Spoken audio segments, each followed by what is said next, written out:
two recent games end their story with a twist where the cast ends up effectively fighting destiny. Both Nier Automata and the Final Fantasy VII Remake end up fighting fate to make their own ending. However, one of these works, while the other doesn't. There are three main differences. First, the reason they are fighting fate to begin with. Being a remake, we know how Final Fantasy VII ends, and we know the aftermath. It's a beloved classic. While there are bad points and sacrifices, the ending is mostly happy. However, in the remake, the events of the original game are treated as a bad future that they want to avoid. The cast gets flashes of the original game throughout the ending sequence, and it's explicitly described as the cost of failure. However, the guidance of fate helped them repeatedly. If the Whispers hadn't interfered back in Sector 7, Cloud wouldn't have been on the mission to Reactor 5, and there is no way Tifa, Barrett, Wedge, and Jessie would have made it back alive.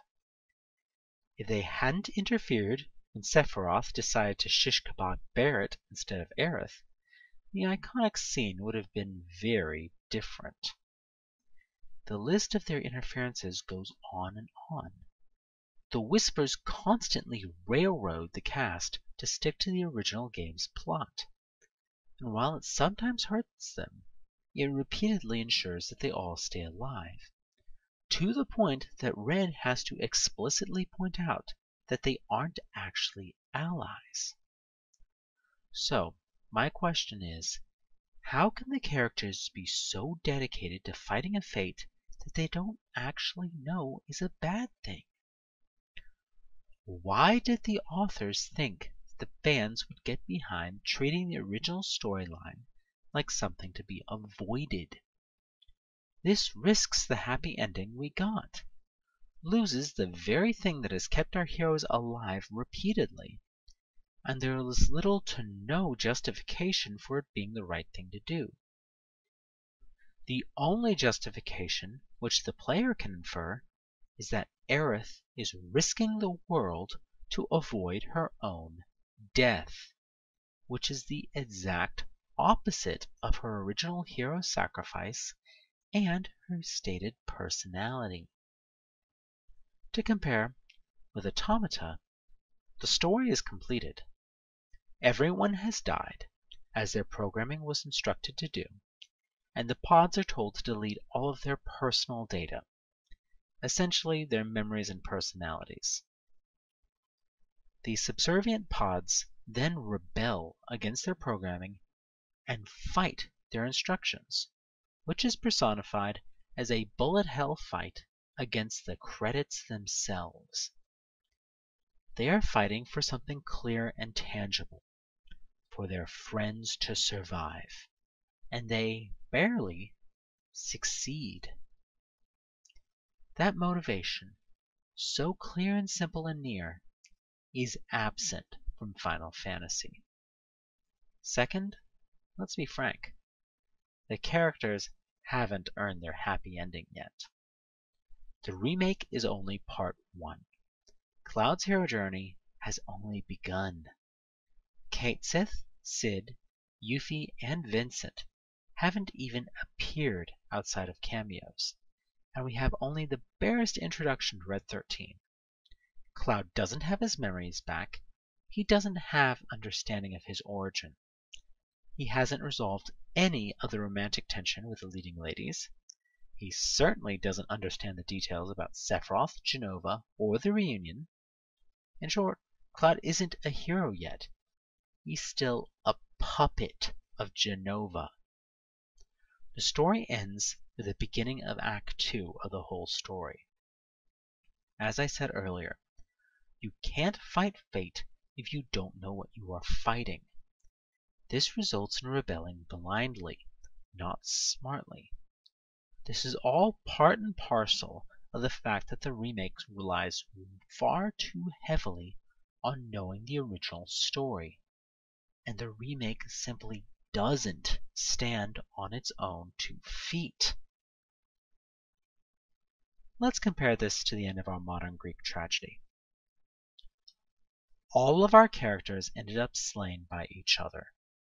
They each had good reasons at the time, but none of their deaths meant anything in the end.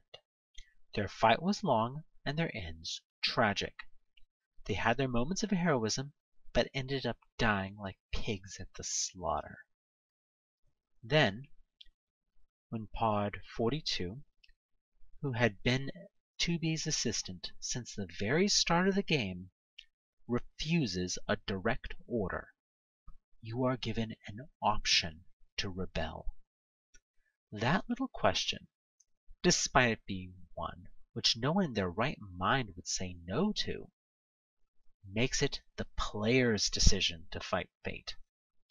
The fact that the characters have suffered enough makes it all worthwhile, and the fact that it's your choice, even if it's an obvious one, makes it meaningful. Since the deaths and sacrifices occurred not knowing this was a possibility, this doesn't cheapen the weight of these earlier decisions. It's meaningful where Final Fantasy was hollow. Finally, we need to talk about justifying this in story. If you're going to fight Destiny, how are you going to do it? Unless he's a physical man at the center of every labyrinth, you have to have an in-universe justification for why it's even possible. In Automata, it's considered breaking programming, but that's something sentient AI has been shown doing the entire game. There are android traitors, liars, and thieves. Therefore, after the reveal that the entire military group was based on a lie, the fact that the AIs can fight back against their programming seems perfectly in tune with the established story. On the other hand, in Final Fantasy VII, old-timers understand why Sephiroth can actively attack the Whispers and fight fate. Since he and Jenova do not belong to the planet, though this is never explained in the remake, they aren't bound by destiny in the same way. However, Aerith can do so as well, since she's an ancient Cetra. However, since the ancients are also part of the planet, why are they not bound by the fate as well? How can Aerith do this? How is fate a physical entity that can be beaten with swords and bullets? You are effectively fighting a god. But this isn't answered. It isn't explained, and it's frustrating. So in the end, fighting fate and giving a middle finger to predestination is a good theme. However, if you don't prepare it right, give your characters a good motivation, and figure out a way to make it make sense, you end up making a hollow ending that doesn't fulfill its potential.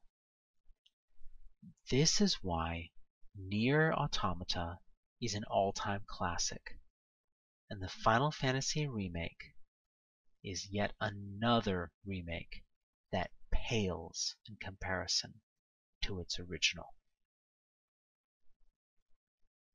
Thanks for listening, y'all.